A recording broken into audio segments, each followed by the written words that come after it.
সুপ্রিয় দর্শক, ত্রয়োদশ জাতীয় নির্বাচনকে সামনে রেখে চ্যানেল ডিওর বিশেষ আয়োজন ভোটের দ্বার প্রান্তে। প্রতিবারের মতন আমরা আবার উপস্থিত হয়েছি চুয়াডাঙ্গা 1 আসনের আলমডাঙ্গা উপজেলার আটারঘাড়ি বাজারে।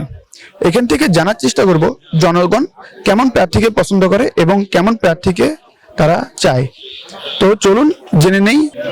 আপনি কি মনে করেন যে খালেদা জিয়া আর জিয়াউর রহমান যে রাজনীতি করে গেছে, ভবিষ্যতে তারেক রহমান যদি নির্বাচিত হয়, প্রধানমন্ত্রী হয়, তিনি কি সেই রাজনীতি করতে? হ্যাঁ, রাজনীতি উনি করতে পারবে, সেটি পুষি দেবে। জিয়াউর রহমান যা করে গেছে সেটি ধরো বাংলাদেশের প্রধানমন্ত্রী তারেক জিয়া হলে সেটি পুষি দেবে, উন্নয়নের ভিতর যাবে। আমি বাংলাদেশ একটি সুন্দর সমৃদ্ধশালী রাষ্ট্র গঠনের জন্য আমি মনে করি বাংলাদেশে এখন একমাত্র দলই দুর্নীতিমুক্ত, চাঁদামুক্ত একটি রাষ্ট্র উপহার দিতে পারে, সেটা হচ্ছে বাংলাদেশ জামাত ইসলামী।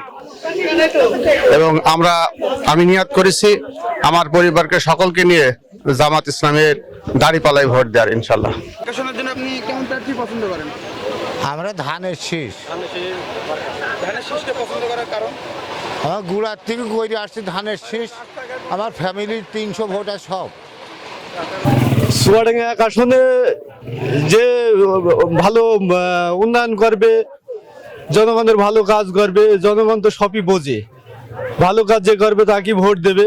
শরীফ সাহেব যদি পাশ করে ধানের শীষ উনি তো প্রতিশ্রুতি দিয়েছেই, যেখানে আমি হসপিটাল করবো আলমডাঙ্গাতে হাসপাতাল করলেই সবার সুযোগ সুবিধা হবে।